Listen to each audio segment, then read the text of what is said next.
Hey guys, what's up? Namaskar, this is Saurav Jain. Welcome to the Digital Guru Thursdays. And on this talk show today, we have Neilpatel. And today we are going to discuss about growing your YouTube channel. How many of you here have a YouTube channel? Leave that in the comment right now. Neil is right here. Neil, I'm just going to welcome you in a minute. Neil has about 700,000 YouTube subscribers, and I've seen him consistently performing on this platform. Undoubtedly, some of the best content with respect to digital marketing freely available on Neil's channel. Today, I'm super excited to help my Instagram family with a lot of insights on YouTube growth. Hey, Neil, what's up? Hey, how are you? Good. How have you been? I'm good. All right. So the first question is, how should a newbie start his or her YouTube journey? And what would be the 5-step process that you would follow or that you would recommend from your side? A person should start their journey by just creating content that resonates with them, right? You don't want to create marketing content if you don't care for marketing. You don't want to create content about video games if you don't care about video games. So the first thing is you got to figure out your passion and what you love. The second step is you want to use tools like Ubersuggest to do keyword research to figure out what people are typing, what they're not typing. So that gives you ideas of what's where within your video, what keywords to mention within your video, because when you mention keywords within a video, it also helps you rank better. The third thing is you need to use tools like VidIQ. You can get a Chrome extension for free, and that'll help you optimize your.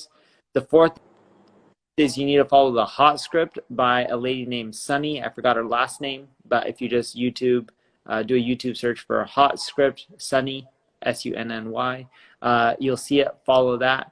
And the last thing is I want you to do transcriptions. If you upload a transcription manually, even if you're just like, there's no need, YouTube can automatically do it, what you'll find is when you upload it manually, you get better rankings. Wow. So you're trying to say that transcripts are very important for better ranking. Mm-hmm. And this has to be manually done. So basically you mean to say that my entire video has to be scripted and that script has to go in the transcription. Is that right? Your video doesn't have to be scripted, as in to have to write down what you're going to say. You want to convert your video into text. And there's a lot of transcription services like rev.com where they'll do that for you. Oh, wow. So Rev is almost like $1 for a certain number of words, I guess so. Okay. So Neil, what is the secret behind you achieving 700,000 YouTube subscribers? What's your pattern of posting content on YouTube like? It's consistency. That's the secret. So if you can consistently post content, you're going to do much better. I post content every Monday, Thursday, and Saturday. Consistency is really the key with YouTube. Monday, Thursday, and Saturday. Do you have any categories of content or you just go random? I go random and I tend to just do it around marketing. Wow. So how long did it take for you to achieve 700,000? Because I believe you started your YouTube journey in the beginning of 2019 pretty strongly at that point of time. So is it since 2019 to now that you've crossed 700,000? Maybe a bit more than 2 years, 2.5, something like that. 2.5 and 700,000. Awesome. This is great. What are some of the top 3 metrics, Neil, according to you, that helps YouTube push the video on top? So when you are creating a video and uploading it, what are those 3 metrics that you believe are very, very important for you to bring your videos on top? Or which are those metrics that people should generally look, which helps in the ranking factors there? Yeah, so there's quite a few metrics. One is your view count in the first 24 hours of videos posted. That's super important for YouTube. The more your videos are viewed in the first 24 hours, the better you're going to do. See, it's the opposite of Google SEO. In Google SEO, you go out there, you try to rank, and you'll get your rankings within 6 months, maybe 12 months. YouTube SEO is actually the opposite. If you do really well within the first hour, first 24 hours, your video usually stays at the top. The second thing is comments. The more comments you encourage, the better off you're going to be and the higher you're going to end up ranking. The third thing that we've seen is watch length, and not just watch length of your video, how many other videos do they keep watching on YouTube after they watch your video? So those three metrics really help with your rankings. Because remember, the longer you're staying on YouTube, the more money they make from ads. Okay, I lost you for the last 30 seconds. Maybe there was some disturbance. Did you just say that the watch time is one of the most important thing, the length that people watch your video, the average watch time, right? Correct. Because the more people watch your video, just think about the length of your video. If you have a 10-minute video and most people are sticking around for like 7-8 minutes, that's great. But not just the watch time of your video. If people watch your video and then watch another 10 more on YouTube because they like the content on YouTube, that gives you credit, which helps your video rank higher. Because remember, the more videos people watch on YouTube, whether they're yours or someone else, the more ad revenue they make. Awesome. That's great. So you're basically trying to say that, so how long, according to you, the video length should be when you're uploading a video on YouTube? We try to keep them around 10 minutes. The reason being is if you keep it around 10 minutes, it works on all platforms. So if you have like a 20-minute video, it's not going to do well on LinkedIn because LinkedIn won't let you upload it. So we can repurpose content and put it on all the social sites out there. Awesome. So 10 minutes is the average time that your videos should be, especially when you're trying to create your videos exclusively for YouTube. And also, I think Neil has a habit of multi-purposing the same videos and he uploads it all across. So accordingly, I think 10 minutes is a good time to take into consideration. What are some of the key factors that you believe gets more click-through rates? Some of the important things that one needs to take into consideration. The thumbnail is huge. The better the thumbnail, the more it sticks out, the more crazy it is. We see the better it is. And also your title. Just like with Google SEO, your CTR, a lot of it's based on keywords that you're putting in your title. If someone searches on YouTube for SEO and you don't have the word SEO in your title, you're probably not going to get a lot of clicks. So thumbnail and title, we see those as two huge factors. Thumbnails and titles are two important parameters that decides more clicks, and that's where people are missing. People don't really research the keywords or they don't get the thumbnails right. We will definitely ask in certain questions with respect to thumbnails. But definitely I'll hold that question for later. How many videos do you recommend someone in a month who's starting up, and how do you, let's say somebody who is at 0 at the moment, how many videos do you recommend that particular person? If you're just starting off, I would try to do at least 2 or 3 a week and do that consistently, and try to go live at least once a week as well. That helps a lot too. Awesome. Live once a week and about 2 to 3 videos every week is a good strategy Neil is suggesting. Okay, Neil, I have one more question at the moment. And the question is, while you're uploading your content on YouTube, one of the biggest challenges is what is the kind of keywords that I should be opting? Should I be running behind the high search volume one or highly relevant one that gives me the business? So should people chase the subscriptions, or should people chase the business out of YouTube? What is your ideal suggestion for them? Both. Chase both, because unlike traditional SEO, YouTube SEO is not competitive yet. So you can rank for both. So why not get it all? And it won't be this way 2-3 years from now, but right now it's not competitive. So get it all. Awesome. And do you think YouTube is becoming as competing as blogging? It is, but not yet. Give it a few more years. My guess is like 4 or 5 more years for it to really take off. Awesome. That's great. I hope you guys can see us. I hope you guys can hear us. If you guys think everything is perfect, just go ahead in the comment and leave us a thumbs up so that I'm aware that everything is just going smooth at the moment.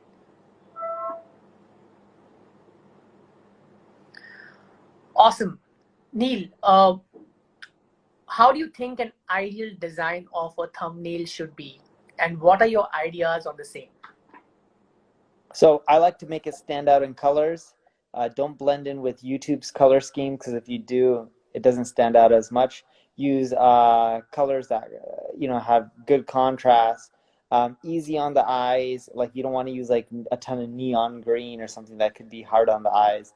The other thing that we found with the thumbnail is like emotion. Show emotions. Like a lot of my images will be like, right? Like the more emotions that we show, what we see is we get higher click-through rates versus if we just do plain and simple. People also relate more to humans on YouTube. We've tested thumbnails with just text and images without the person. But when we add pictures of the person, whether it's me or anyone or even stock photos, we're seeing higher click-through rates as well. Awesome. That's a really interesting suggestion. Colors, which is contrasting, but not the shades of YouTube.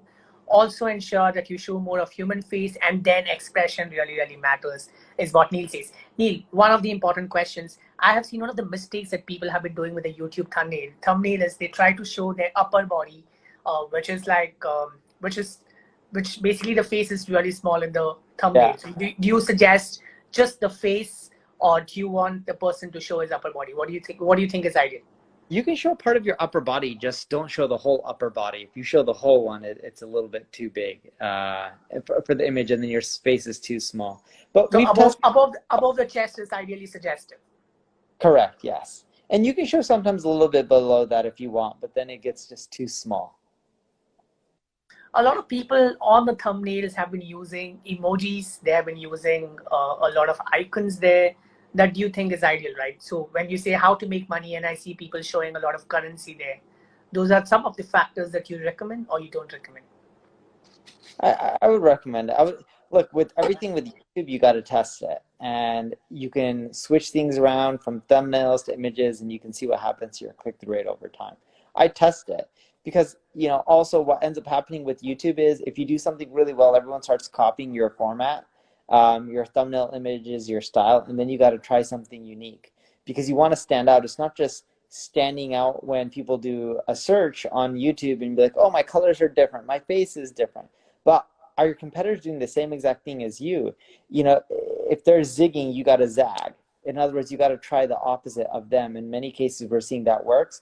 For example, I used to have a thumbnail style that was templated, and it worked really well earlier on. And a lot of my competitors started copying it. And we started seeing a decrease in clicks. So then we had to switch to me taking a lot of images with emotions and then going from there. Wow. Obviously, you're the best. So a lot of people are definitely going to copy your content because there's a lot of research piece that you put on YouTube, which is very unique in itself. And I think a lot of your content is very attractive, or I would say clickbaiting, but definitely there's an interesting piece. But I like the way you use your titles there. So that's some really good job done there, Neil. Neil, what's the easiest way, to get the first 10,000 YouTube subscribers?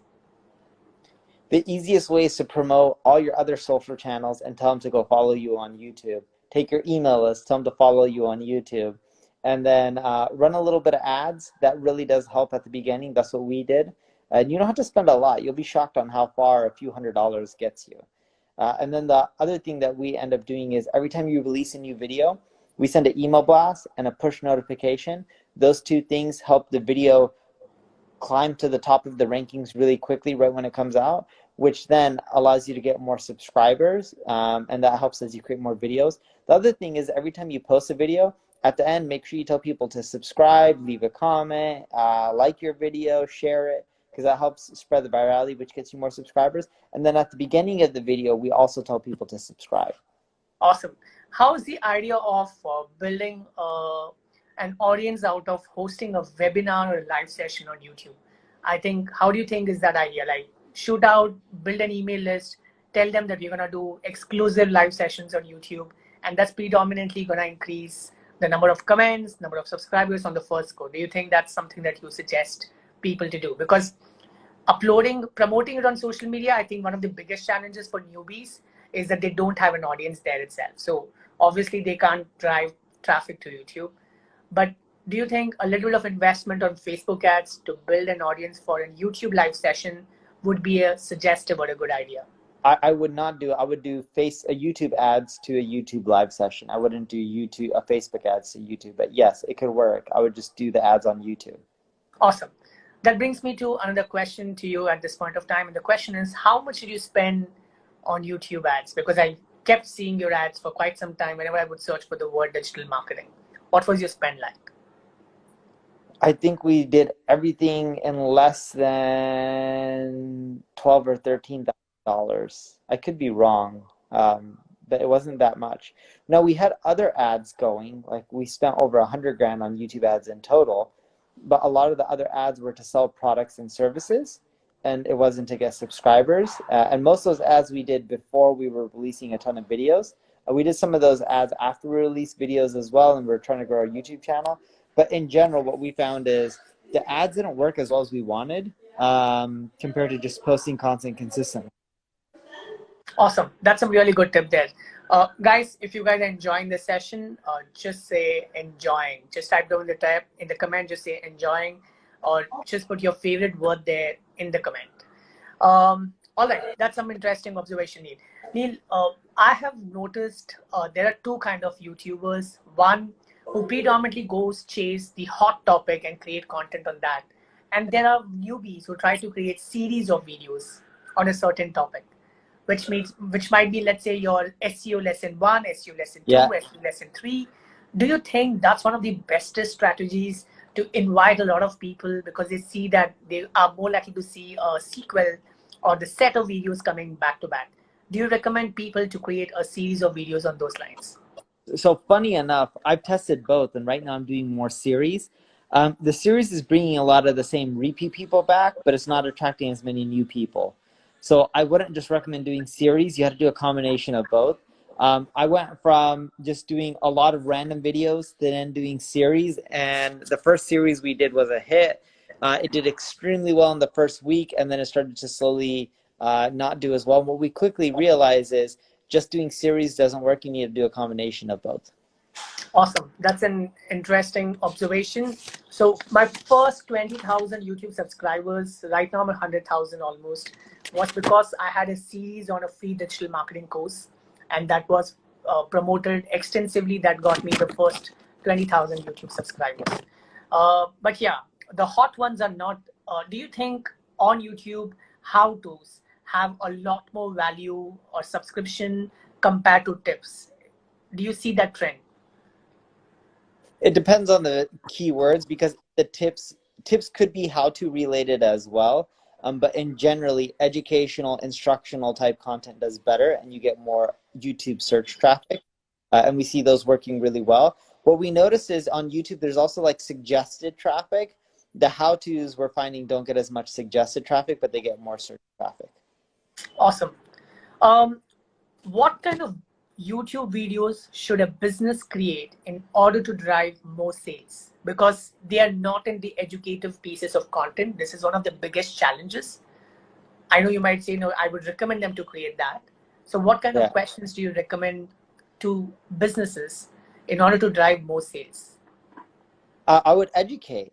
And when you educate, so for example, I have a YouTube channel. I talk about SEO and marketing. So I'll create a video on marketing or a tactic, and I'll give it all step by step. And at the end, I may say, hey, if you want, if you have any questions, leave a comment below and I'll answer it. Or if you just want my team to do everything for you, check out my ad agency, Neilpatel Digital, right? So I'll try both, and we found that to work really well, because there's some people who just want to do it themselves, and there's some people who just want to pay you for the service or get it done for you. But promoting your services at the end has worked really well from what we see. Awesome. How do you see the trend of YouTube community and YouTube stories? Do you see that it's picking up, or it's just there? It's not that active. What do you see? Yeah, so it's not as active as, Instagram, I would say. Or Facebook, but it's slowly picking up. See, what ends up happening with all these social networks is they see someone doing one thing really well and one feature working well, and they all try to copy. True. And I think I kind of hate that too, because then there's nothing unique about it. Like the way Twitter launched their fleets because they saw Instagram stories doing really well. I found it absolutely annoying as a feature, because how many stories, where do I make story? How many stories can I really make? So yeah, you're right. Like, they just copy, and there's no intention behind creating it other than just ensuring that the fear of, I think they live in a FOMO, fear of missing out. So possibly, yeah, I do, yeah. So I do see that. Network, so they want to copy, and they're hoping that'll cause them to grow. But people use YouTube differently than they use Instagram. True. Do you foresee YouTube releasing platforms like TikTok and Reels? Well, I don't necessarily see them they may end up trying to copy, but I don't see them creating a whole new offshoot or a whole new social network like a TikTok. I see them trying to integrate some of those features within YouTube. Wow. By the way, I've been hearing that Trump is going to ban TikTok in the US. Is that true? It looks like Microsoft is in negotiations to buy TikTok for $30 billion, the US division of TikTok. Wow, that's great. You know, TikTok is banned in India? I do, yeah. Yeah, so it's like a serious loss of entertainment for many, and it's also a serious loss of entertaining opportunity for many, because a lot of people from the villages in this country were using TikTok so strong that I see a lot of people are right now depressed of the fact that TikTok is banned in this country. I hope it's not the same case in the US, and doesn't happen that way. Does YouTube verified button help in any way? Do you have a verified button or verified YouTube channel, by the way? I think I do. I'm pretty sure I do, but it doesn't help. Doesn't really help. Okay, because somebody asked me this question. Jacob just put this question there asking how to get YouTube verified. Does it really matter? I just want to know. Doesn't matter. Yeah, I don't even see. It's because we are not networking on the channel. That doesn't really create an opportunity for someone to notice that as a credibility factor, is what I see as one of the reasons. But I don't think it needs any kind of a verification. Which are the tools that you ideally suggest for YouTube and why? I know you spoke about VidIQ, but apart from this, which are the platforms or tools that you would recommend people to make use of while they are using YouTube? I know you're going to say Ubersuggest for keywords.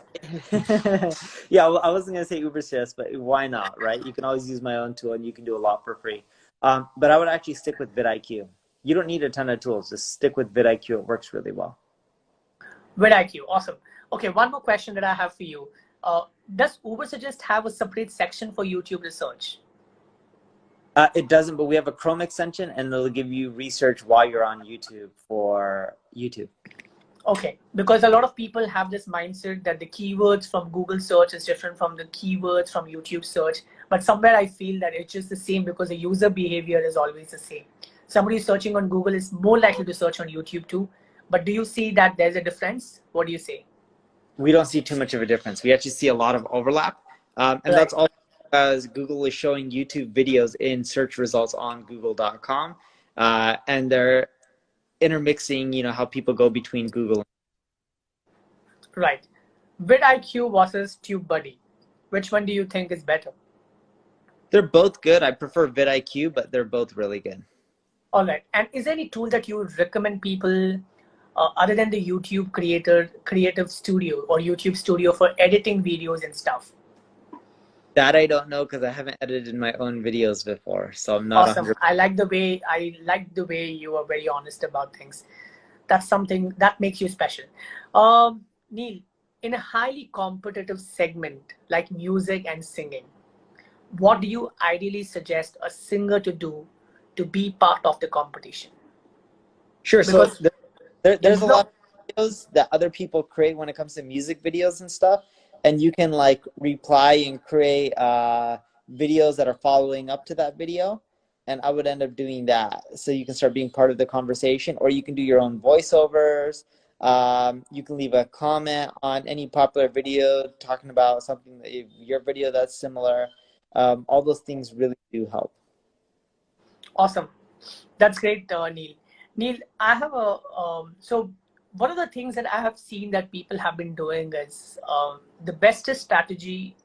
I might be wrong, and you can say sort of you're absolutely wrong. The bestest strategy to grow your YouTube is identify the top 50 videos of your competitors and try to replicate not the content, not the context, but the idea that has been ranking really well for them.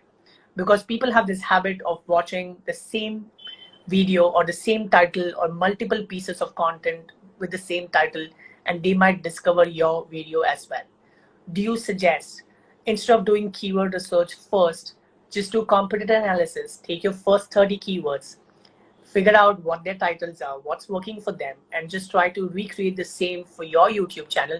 Because eventually if people are watching that, they're going to watch yours too. And also that I have seen the trends that if your video is a little old and somebody's creating a fresh content on the same topic, the higher chances that YouTube might push the fresh ones on the first and the old ones below. So what do you recommend in this case?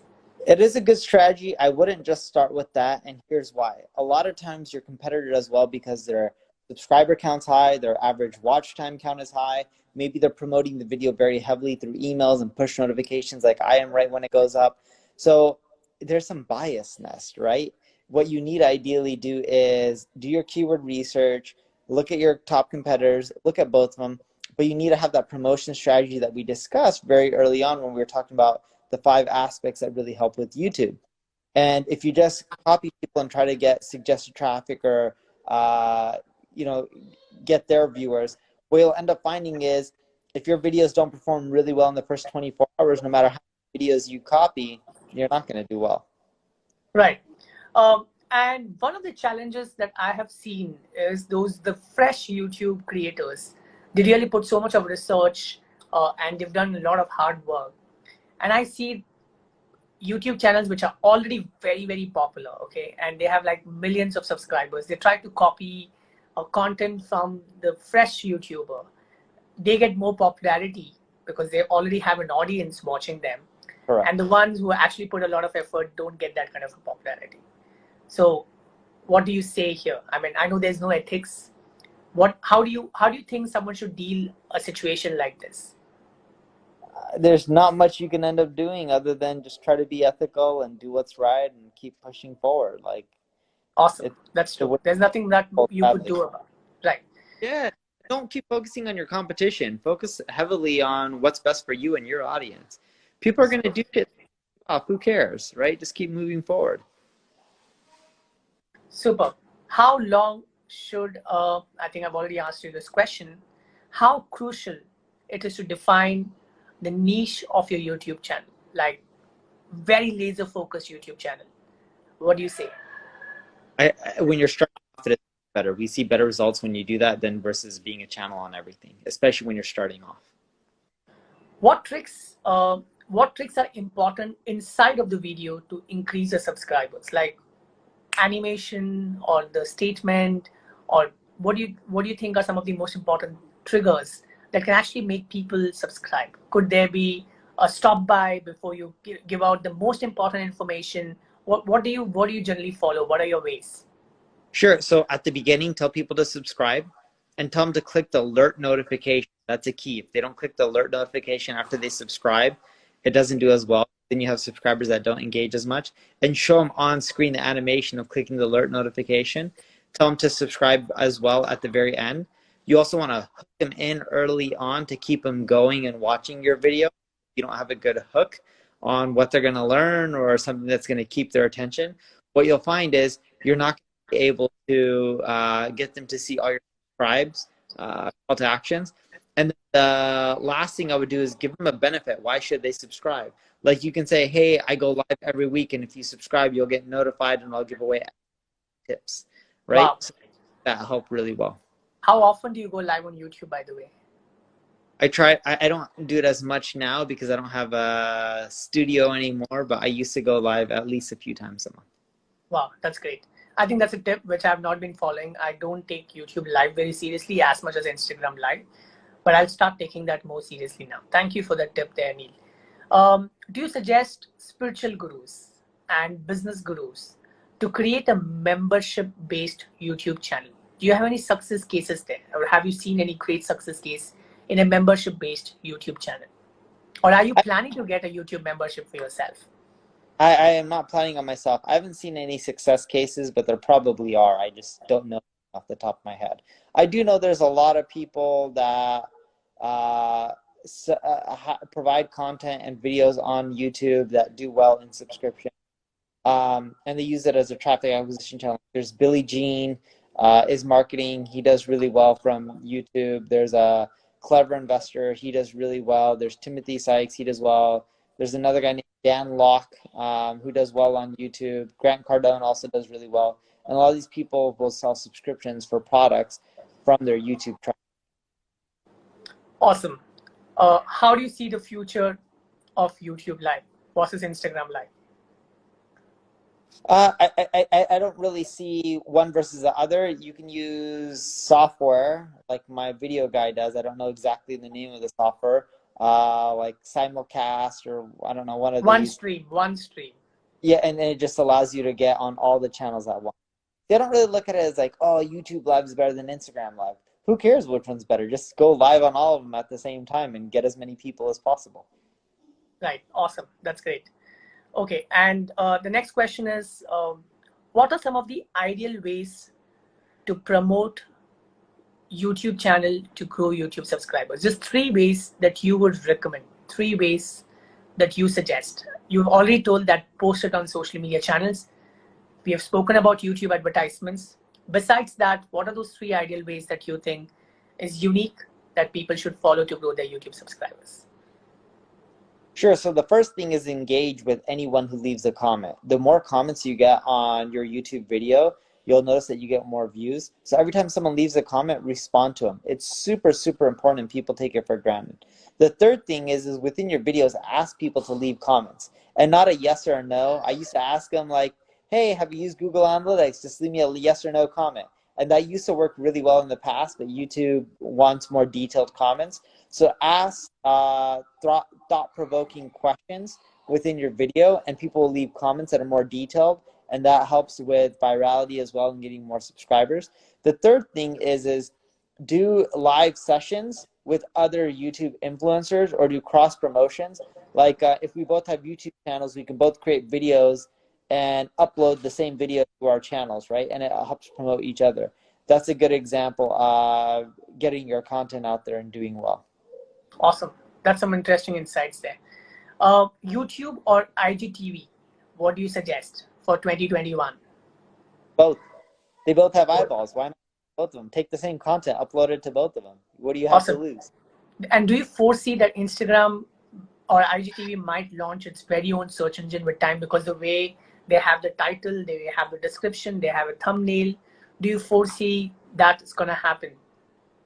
I do. Instagram already has search, but you'll see it get more and more advanced and better over time as they have more content, and it's hard for users to find the content that they want. Awesome. I would like to just thank Kathy for noting down all the minutes of this entire conversation. Really appreciate what you've been doing in the comment. All right. Next question to you is blogging easier or vlogging is easier according to your experience by far? I'm guessing you mean is blogging easier or YouTube or vlogging? You said blogging as one. Vlogging. I said vlogging, yeah. Yeah, so it depends on the person. For me, I really enjoy writing, so blogging is easier for me. But there's people like Gary Vaynerchuk who love the video side, and for him, I bet vlogging is easier, right? So you got to figure out what your skill set is and what you naturally like more and do that more, because that's what you'll be better at. Awesome. And that's the future, isn't it? Correct. So do you recommend that we upload videos on YouTube and embed that on the blog with the same transcript that we have used on the video for blogging? I do it. It drives more traffic, so why not? Super. How much money do you make via YouTube? 0. You've not been running ads? No, I don't run ads right now. YouTube's just an expense, but it's fun for me. Why? Because you have a lot of audience from across the world. Don't you think it's a huge revenue opportunity for you? Yeah, I don't really care though. I just have fun creating content. Awesome.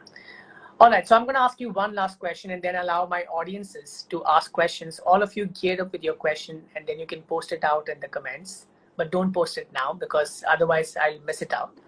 The question to you, the last one is, what type of content, according to you, gets the maximum traction? If someone has to start, what type of content do you think that they should start their journey with, which will actually help them in getting their subscription, more subscription, larger subscription? Evergreen how-to instructional content. So like create how-to videos that are really step-by-step, use the videos to help illustrate how to get something done, and then make sure it's evergreen where people will still have that question a year or two from now. Awesome. This is an interesting bit because if I see the top 10 videos on my YouTube channel has been how-tos and step-by-step. These are two important things that people look forward to. People want to learn And if you're able to teach them on your YouTube and create a lot of step-by-step guide or how-to videos, it's more likely to make people watch your video till the end and eventually make people subscribe to. So I think that's a very interesting bit out there.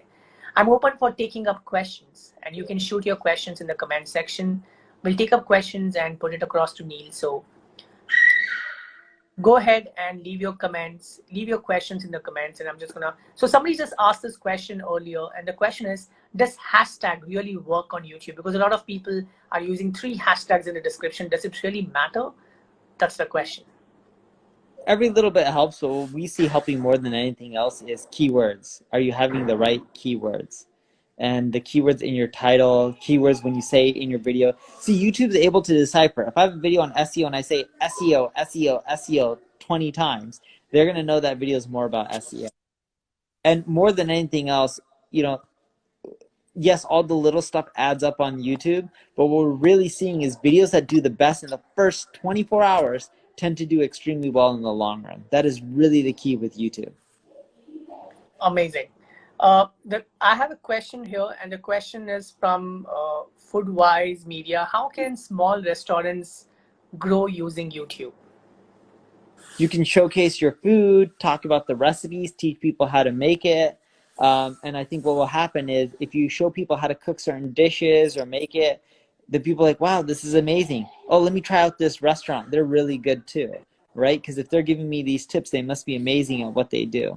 So what we found is anything that's instructional how-to, it does well. The other thing you can do is, like, let's say right now because of COVID, I would create a video teaching people how to cook, and I would do a live session and tell people in advance what ingredients they need, and then that way they can cook with you, eat with you, and kind of also almost have that restaurant experience without going to your restaurant.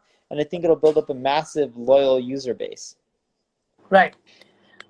The question is about how powerful it is to use vernacular languages in the YouTube channel, English or Indian vernacular language. What do you suggest?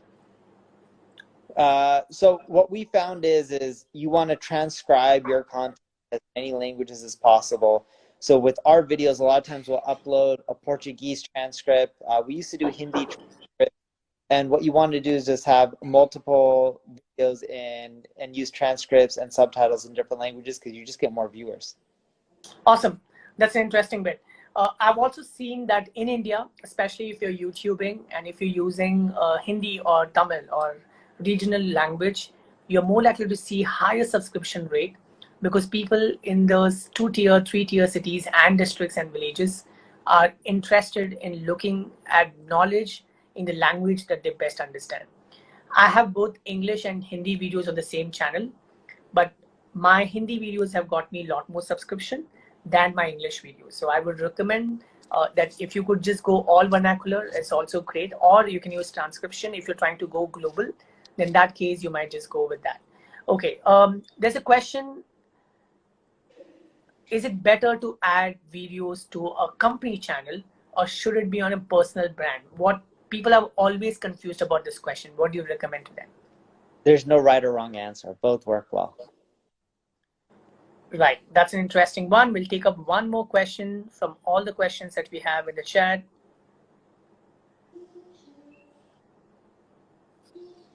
The question is, should we use a super tool for YouTube when your channel is new? I think that question has been answered. He's recommended.